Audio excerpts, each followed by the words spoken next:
Imagine this. Everything is going wrong. Your phone won't stop ringing. Your responsibilities are piling up. Someone is demanding an answer from you. A decision has to be made, and you don't have enough time to think. Your heart starts beating faster. Your mind becomes noisy. You feel the pressure building inside you, and then you make a mistake. You say something you didn't mean. You make a decision you later regret. You lose your patience. This is how pressure controls most people, not because they're weak, not because they're incapable, but because they've never learned how to remain calm when life becomes chaotic. Now imagine a different person. The same pressure, the same problems, the same uncertainty.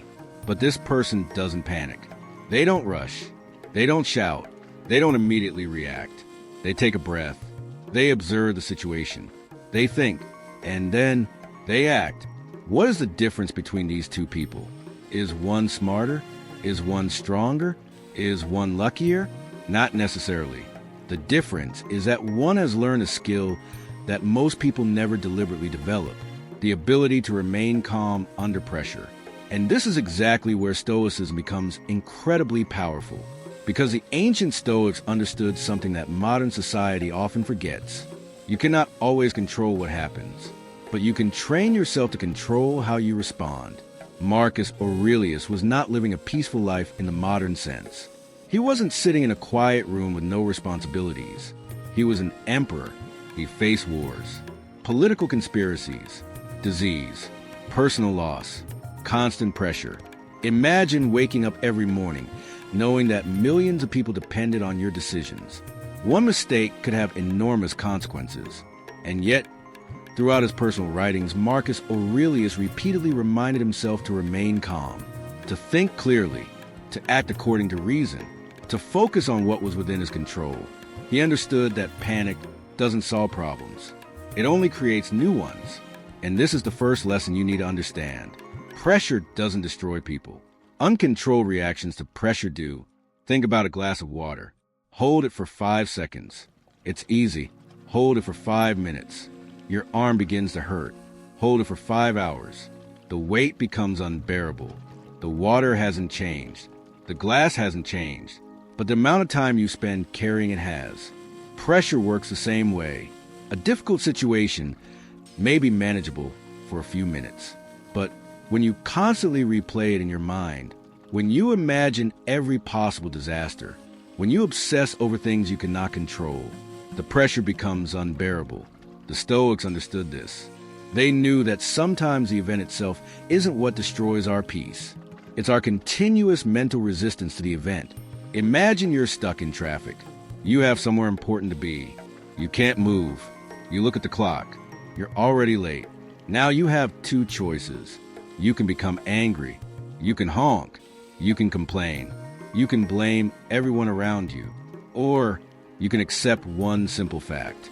You're in traffic. That's reality. Your anger will not move the cars faster. Your frustration will not turn back time.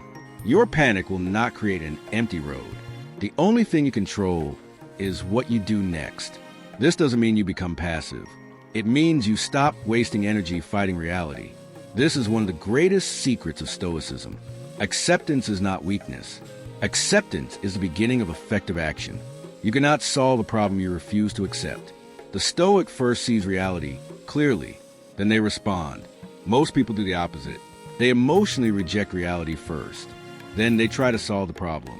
And because their mind is already overwhelmed, they make poor decisions. Think about what happens when someone is drowning. The instinct is to panic. They thrash around. They waste energy. They breathe incorrectly. And the more they panic, the harder it becomes to survive. But someone trained in survival understands something different. The first step is to calm the body. Control the breathing. Stop fighting unnecessarily. Assess the situation. Then act. The same principle applies to life. When pressure arrives, calm first. Think second. Act third. This is the Stoic approach. But most people have trained themselves in the opposite order. They react first. Think later. Regret afterward. Imagine someone receives an angry email from their boss. Their first instinct is to respond immediately. They type quickly. Their emotions are high. They defend themselves. They blame someone else. They press send. 5 minutes later, they regret it. The Stoic does something different. They read the message. They pause. They take a breath. They ask, what part of this is actually within my control? Maybe the criticism is valid. Maybe it isn't. Maybe the tone is unfair. Maybe the boss is having a bad day. None of those questions matter initially. The first question is, what is the wise response? This question is powerful because it shifts your mind from emotion to action. Instead of asking, why is this happening to me? You ask, what can I do about it? Instead of, how dare they? You ask, what response serves me best? Instead of, what if everything goes wrong? You ask, what is the next step? This is how you take back control. Pressure becomes dangerous when your mind starts living in the future. What if I fail? What if they reject me? What if I lose everything? What if this goes wrong? What if something terrible happens? The mind creates 1,000 imaginary futures, and then you experience the emotional pain of all of them, even though none of them have happened. Seneca understood this problem deeply. He warned that we often suffer more in imagination than in reality. Think about that. How many times have you worried about something that never happened? How many nights have you lost sleep over a future that never arrived? How many times have you imagined the worst, only to discover that reality wasn't nearly as bad as your mind predicted? This is why the Stoics trained themselves to return to the present. Not because the future doesn't matter, but because the present is the only place where action is possible. You cannot act tomorrow. You cannot act yesterday. You can only act now. So when pressure begins building, come back to this moment. Ask, what is happening right now? Not what might happen. Not what happened yesterday. What is happening now? Then ask, what is the next thing I can control? That question can pull you out of panic, because panic wants you to solve your entire future at once. Wisdom asks you to handle the next step. One step, then another, then another. That's how difficult situations become manageable. Think about climbing a mountain. If you stand at the bottom and stare at the peak, the mountain looks impossible. But you don't climb the mountain in one leap. You take one step, then another. Eventually, you're at the top. Pressure works the same way. Don't carry the entire future. Carry the next decision. Don't solve your entire life tonight. Solve today's problem. Don't worry about every possible outcome. Focus on the action in front of you. This is how the Stoic mind remains calm. Not because it knows everything will work out, but because it knows that whatever happens, it will face the next moment with clarity. And this brings us to another powerful Stoic principle. You must stop expecting life to always be easy. Many people become stressed because they believe problems shouldn't happen. They think, why me? Why now? This isn't fair. But the Stoics expected difficulty. They understood that life contains uncertainty. People disappoint you. Plans fail. Bodies become sick. Money disappears. Relationships change. Nothing is guaranteed. This isn't pessimism. It's preparation. If you expect life to be perfect, every problem feels like a disaster. But if you understand that difficulty is part of life, you become more resilient. Imagine walking outside expecting sunshine. Then suddenly, it rains. You become angry. But if you check the weather before leaving, you brought an umbrella. Same rain, different preparation. The Stoics carried an invisible umbrella. They reminded themselves every morning, something may go wrong today. Not because they were negative, because they wanted to be ready. Marcus Aurelius even reminded himself that he would encounter difficult people. People who were rude, selfish, unreasonable, dishonest. He prepared his mind before meeting them. Imagine how powerful this is. Instead of being shocked when someone behaves badly, you recognize this is part of being human. Instead of being surprised when plans fail, you think plans sometimes fail. Instead of being destroyed by uncertainty, you think uncertainty is part of life. Acceptance reduces unnecessary suffering. And when you stop demanding that reality behave exactly as you want, you become much harder to shake. This doesn't mean you stop having goals. It doesn't mean you stop trying. It means you pursue your goals while remaining prepared for uncertainty. You do your best, and you accept the outcome. That is the balance. Effort without attachment. Ambition without desperation. Action without panic. This is how the Stoic remains calm under pressure. But there's a deeper reason most people struggle with pressure, and it has nothing to do with the situation itself. It has to do with something happening inside the mind, because pressure doesn't simply test your circumstances. It tests your identity. When pressure arrives, who do you become? Do you become impatient, angry, defensive, fearful? Or do you become more focused, more disciplined, more thoughtful? The answer depends on whether you've trained yourself before the storm arrives. Because when the pressure comes, you don't suddenly become a Stoic. You reveal whether you've been practicing like one. And in the next phase, we'll explore the deeper Stoic principles that can help you build a mind that remains calm even when everything around you is falling apart. There's a moment that happens inside every human being when pressure becomes intense. It's the moment when your mind starts telling you that everything is out of control. You feel the pressure, you feel the uncertainty, you feel the fear, and suddenly your thoughts begin moving faster than reality. You imagine every possible disaster. You replay every mistake. You predict every failure. You start fighting battles that haven't even happened. This is where most people lose their calm. Not because the situation is impossible, but because their mind has started creating a second crisis inside the first. The Stoics understood this. They knew that there are always two battles. The battle happening in reality and the battle happening inside your mind. The first may be unavoidable. The second is often optional. Think about a person waiting for important news. Perhaps they're waiting for the result of an interview, or a medical test, or an important business decision. They have already done everything they can. The decision is no longer in their hands.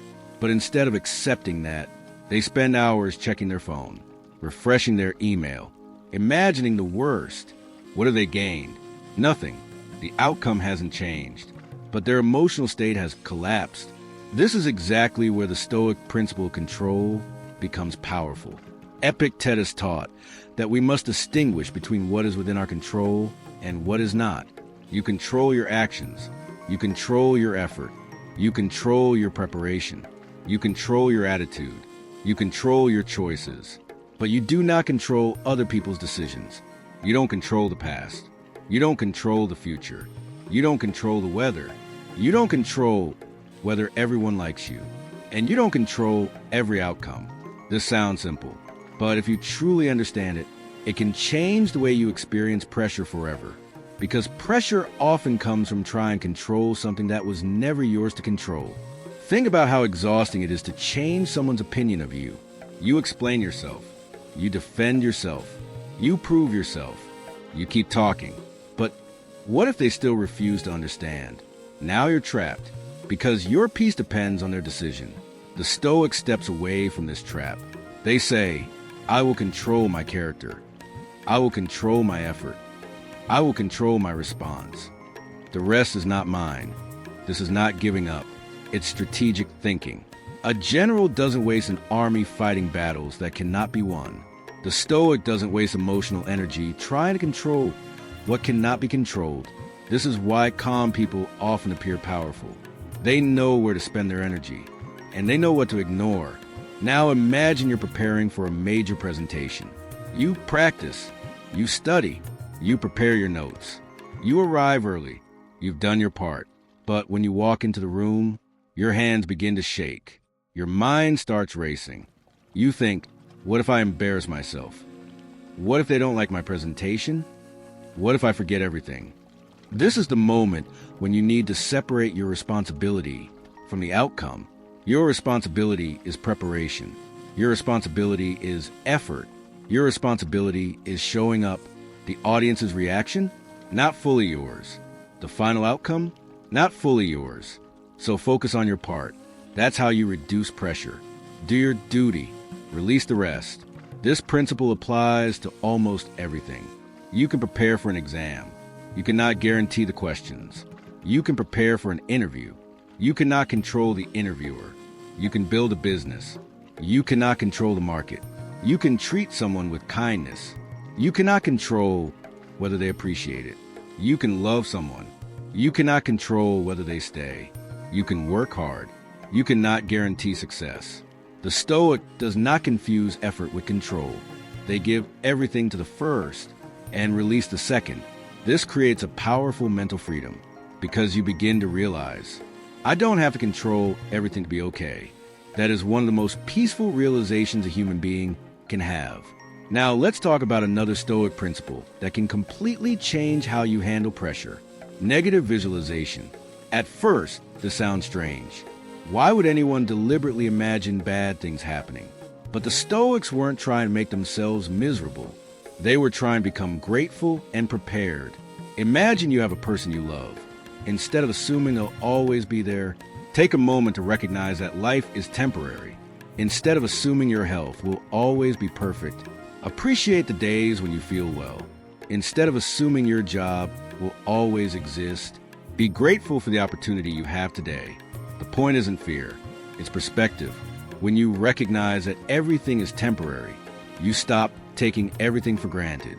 And when you stop taking things for granted, you become calmer. Why?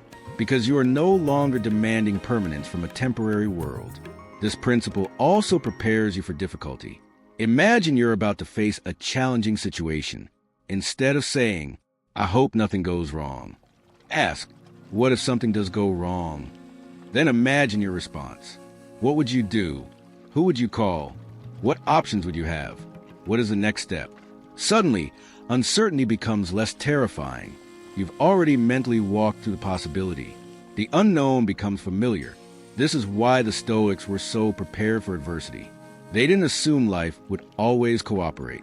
They trained themselves to adapt, and adaptability is one of the greatest forms of strength.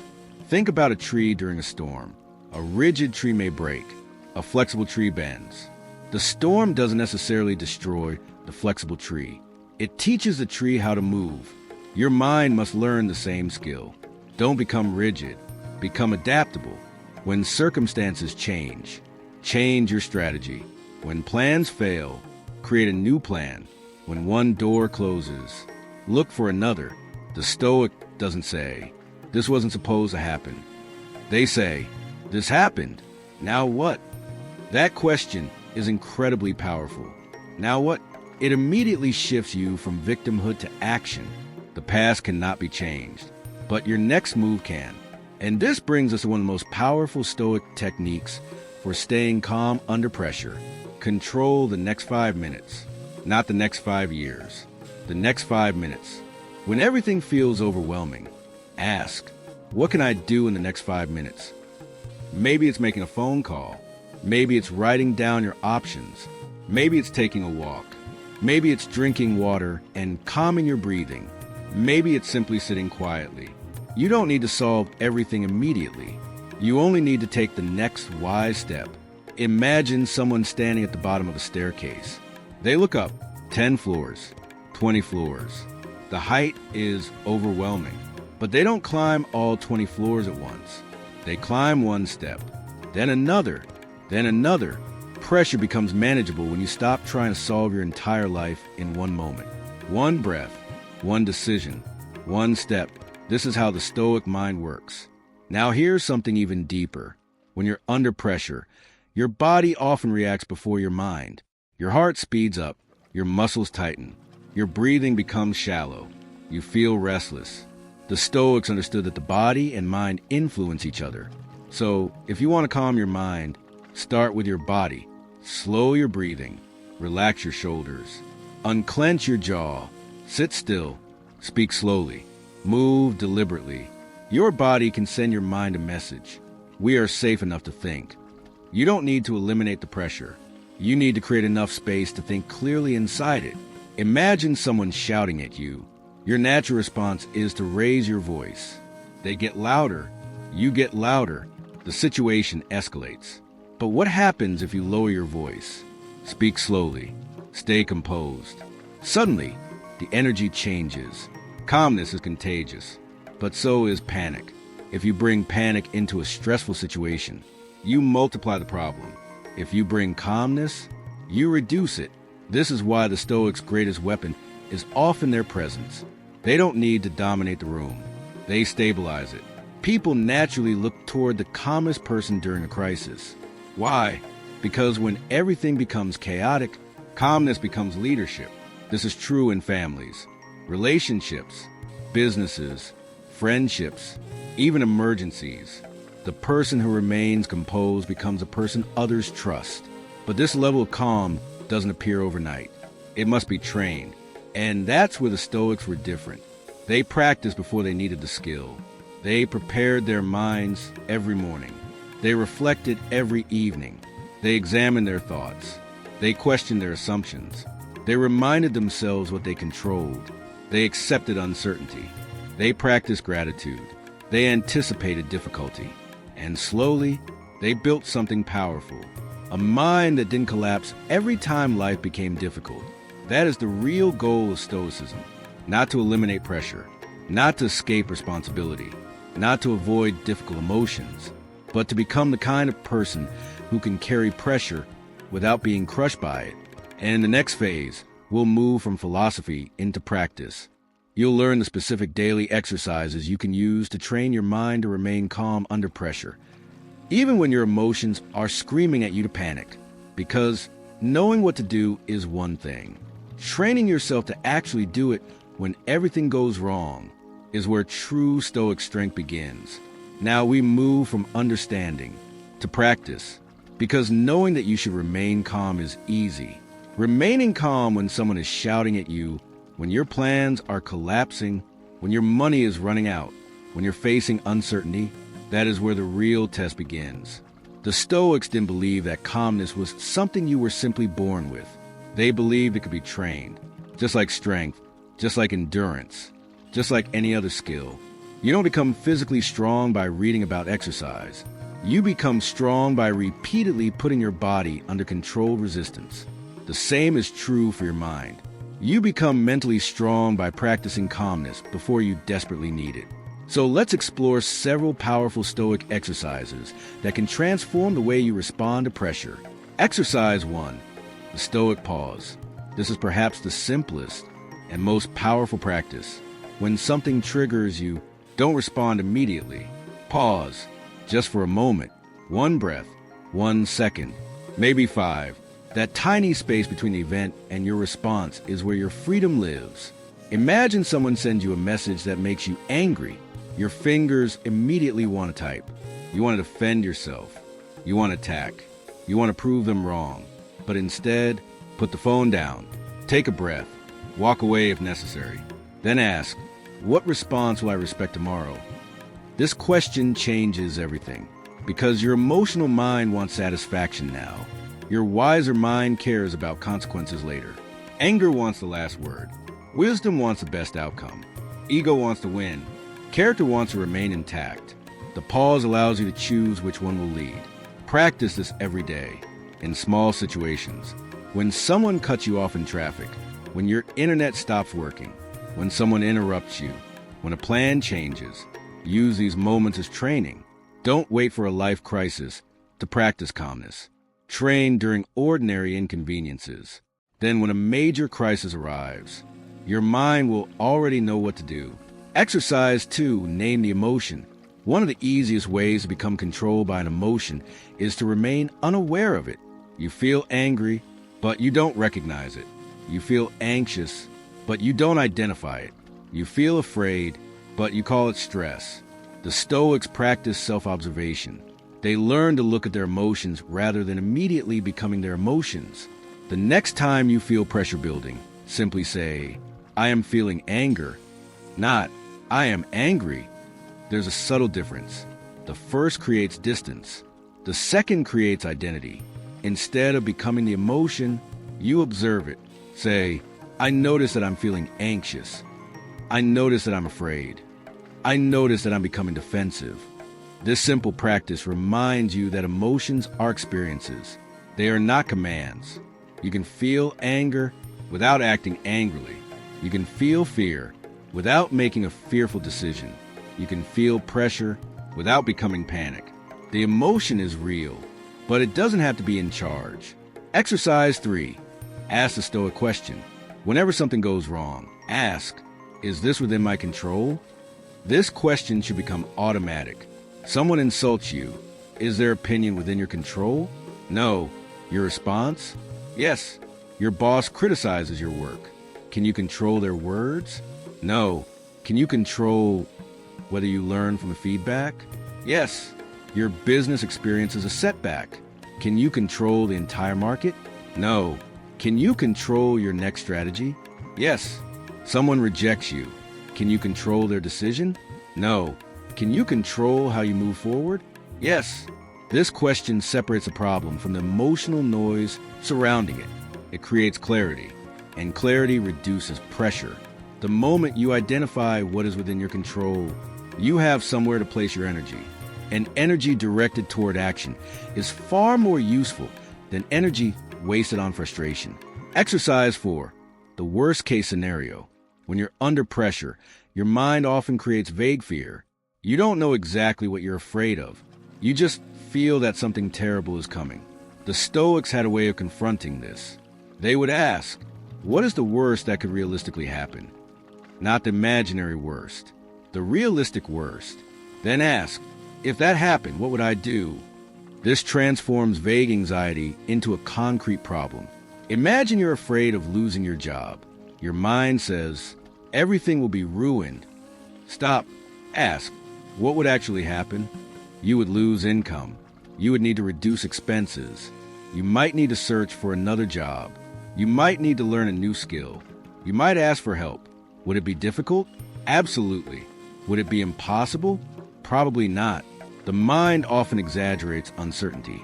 When you define the problem, it becomes smaller. This doesn't mean you expect disaster. It means you remove the mystery from fear. And once fear becomes specific, you can create a plan. Exercise 5. Practice delayed reaction. Here's a challenge. For 1 week, delay your reactions. If you receive an emotional message, wait before replying. If someone criticizes you, listen before defending yourself. If you're angry, wait before speaking. If you're excited about a major decision, give yourself time to think. The goal isn't to become slow. The goal is to stop being impulsive. Think about a person who sees a sale and immediately buys something. Later, they regret it. Now imagine someone who sees the same opportunity but waits 24 hours. After a day, they realize they don't need it. Nothing changed about the product. The difference was time. Time creates clarity. Emotions are powerful in the moment, but they often become weaker when you give them space. This is why some of the best decisions are made after sleeping on them. Your mind needs distance. Give it that distance. Exercise 6. Train yourself through small discomforts. The Stoics understood that comfort can make the mind fragile. If you always avoid discomfort, you become afraid of it. So occasionally, practice doing things that are uncomfortable by choice. Take a cold shower. Skip unnecessary luxuries. Spend some time without your phone. Wake up earlier. Exercise when you don't feel like it. Have difficult conversations you've been avoiding. The goal isn't suffering for the sake of suffering. The goal is teaching your mind. I can experience discomfort without falling apart. This is incredibly important because pressure is often frightening simply because you haven't practiced being uncomfortable. Imagine someone who has never exercised. A difficult workout feels unbearable, but an athlete has trained their body to tolerate discomfort. The same principle applies to your mind. Train it slowly, consistently. Then pressure becomes familiar. Exercise 7. Practice negative visualization. Every morning, take a few moments to imagine that your day may not go exactly as planned. Maybe someone will disappoint you. Maybe you'll encounter an unreasonable person. Maybe you'll be delayed. Maybe something unexpected will happen. Then tell yourself, if this happens, I will remain calm. This is not pessimism. It's preparation.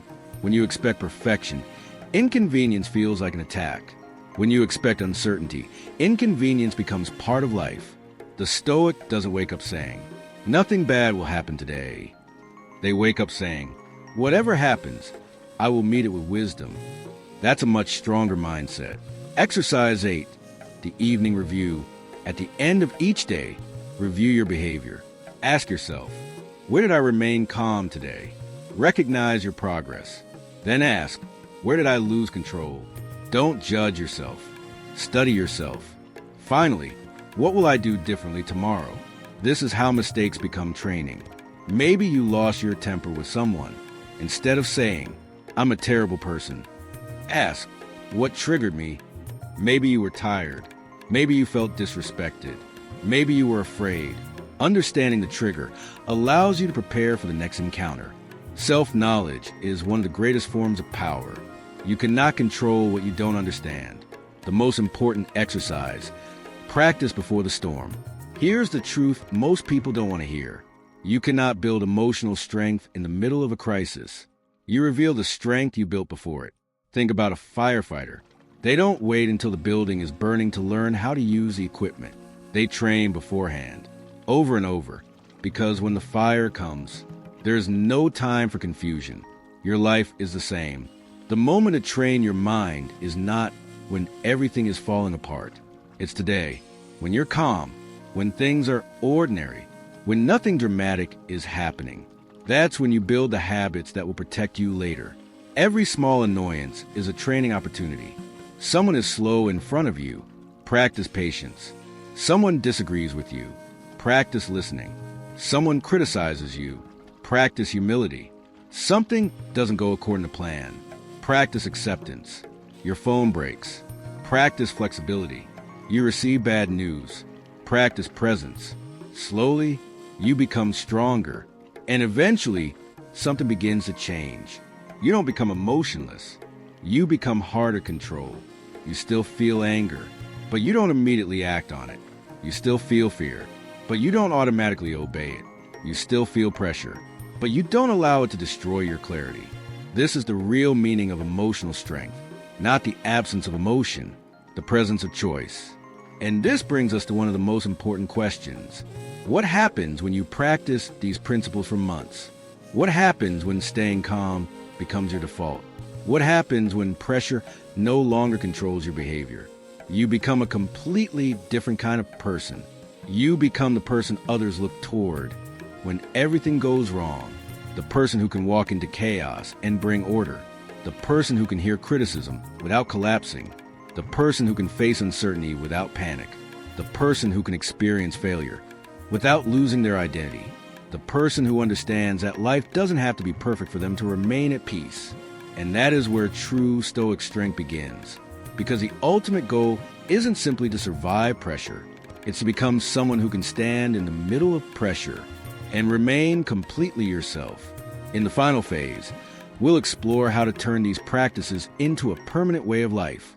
How to develop the kind of inner stability that allows you to remain calm when your relationships are tested, your career is uncertain, your plans fail, and life suddenly takes a direction you never expected. Because the greatest Stoic achievement isn't controlling the world. It's reaching a point where the world can change around you without destroying the peace you built within. There's a level of inner strength that most people spend their entire lives searching for.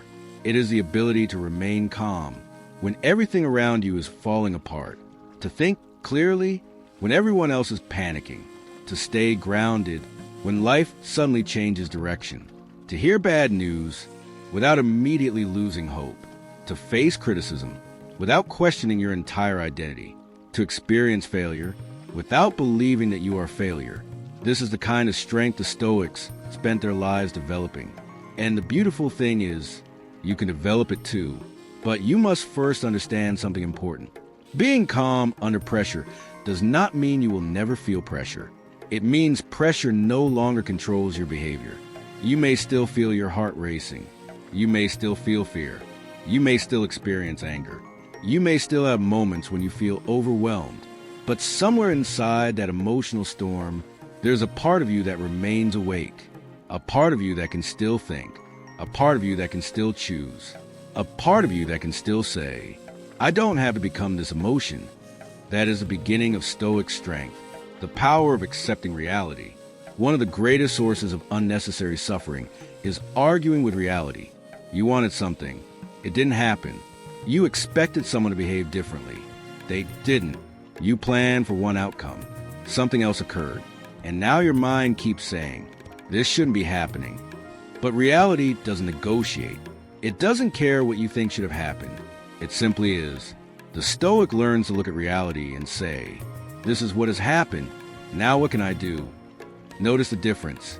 The first statement creates resistance. The second creates movement. Imagine you're walking through a forest. You plan to take a certain path. Suddenly, the path is blocked by a fallen tree. You can stand there for an hour saying, this tree shouldn't be here. Or you can find another path. The tree doesn't move because you complain. Your life works the same way. Sometimes the obstacle isn't going anywhere, so you must change direction. This isn't failure. It's adaptation. And adaptation is strength. Don't let temporary emotions make permanent decisions. This is one of the most important lessons you can carry with you. Never allow a temporary emotional state to make a permanent decision. Don't end a relationship in the middle of uncontrolled anger. Don't quit your career because of one terrible day. Don't send a message you know you'll regret. Don't make major decisions while you're emotionally overwhelmed. Pause. Wait. Sleep. Think. The situation may look completely different tomorrow. Emotions are like storms. They can be intense, but they pass.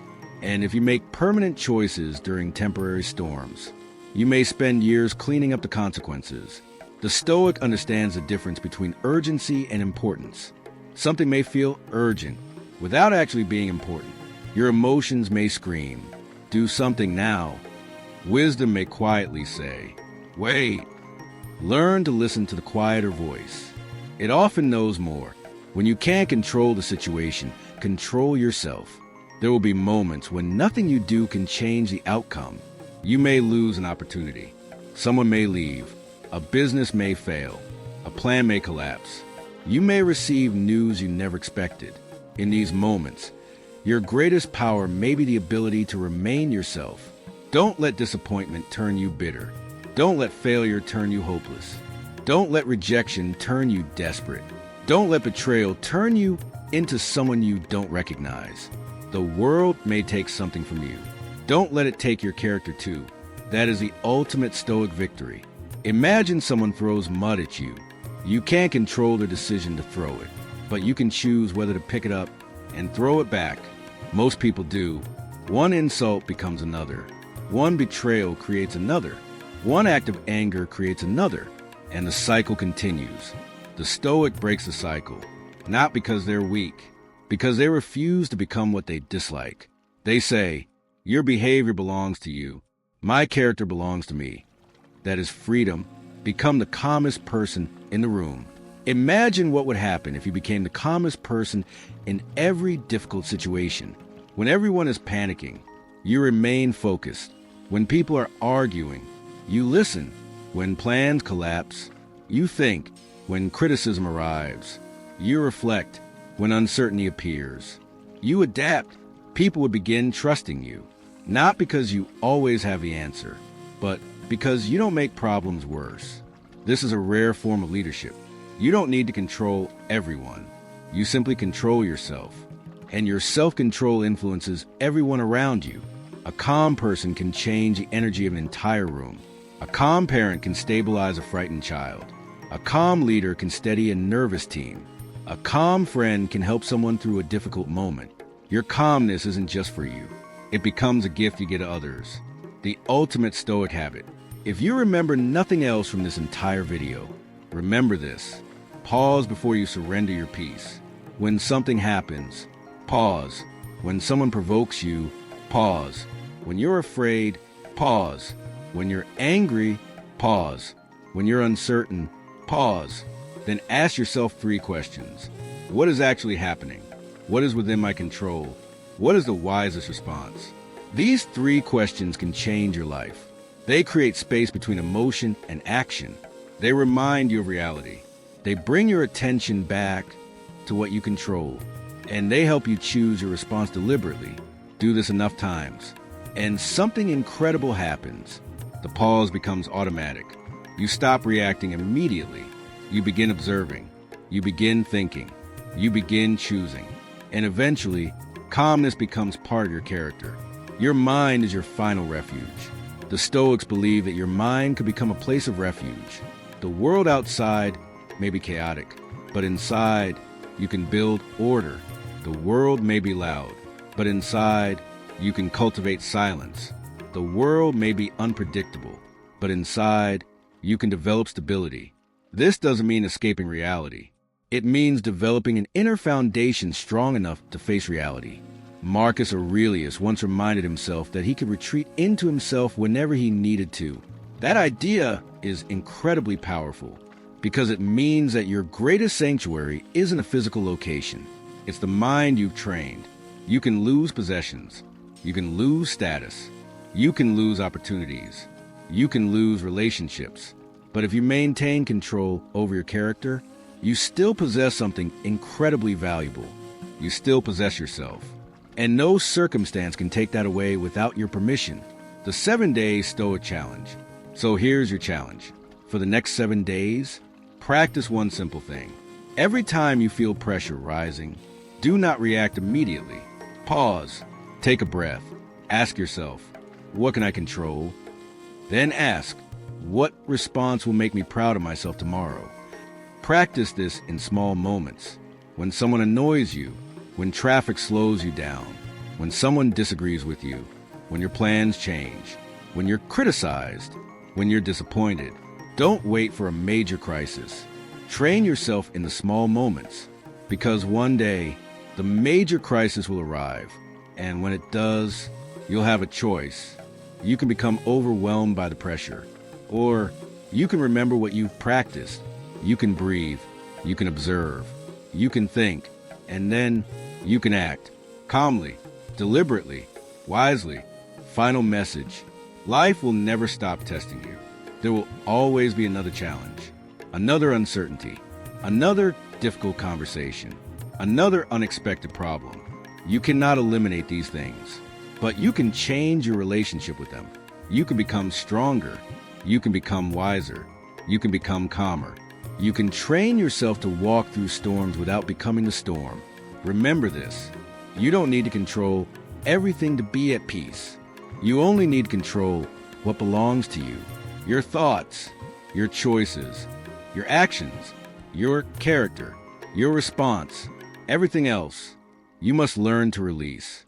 So the next time life puts you under pressure, don't immediately ask, why is this happening to me? Ask, what is this moment asking me to become? Maybe it's asking you to become more patient, more courageous, more disciplined, more adaptable, more resilient. Maybe the pressure isn't here to destroy you. Maybe it's here to reveal you, to show you who you are when things don't go according to plan. And perhaps that is the greatest gift Stoicism can give you, the understanding that you don't need a life without storms. You need a mind that knows how to navigate them. So when everything around you becomes chaotic, be the calm. When everyone else reacts, be the person who pauses. When fear takes over, be the person who thinks. When uncertainty appears, be the person who adapts. When life pushes you, stand firm, not because you're invincible, but because you train yourself to bend without breaking. And remember, the strongest person in the room isn't always the loudest. Sometimes it's the person who remains calm when everyone else has lost control. That person could be you. Start training today. One breath, one pause, one wise response at a time. And eventually, you'll discover something extraordinary. The world didn't become calmer. You did. If you found value in this video, make sure to like, subscribe, and turn on notifications for more timeless lessons on Stoicism, self-discipline, emotional control, and inner peace. And before you leave, answer this question in the comments. What is the biggest situation that tests your ability to stay calm under pressure? Your answer might help someone else realize they're not alone. Until next time, remember the Stoic principle. You cannot always choose what happens to you, but you can always choose who you become because of it.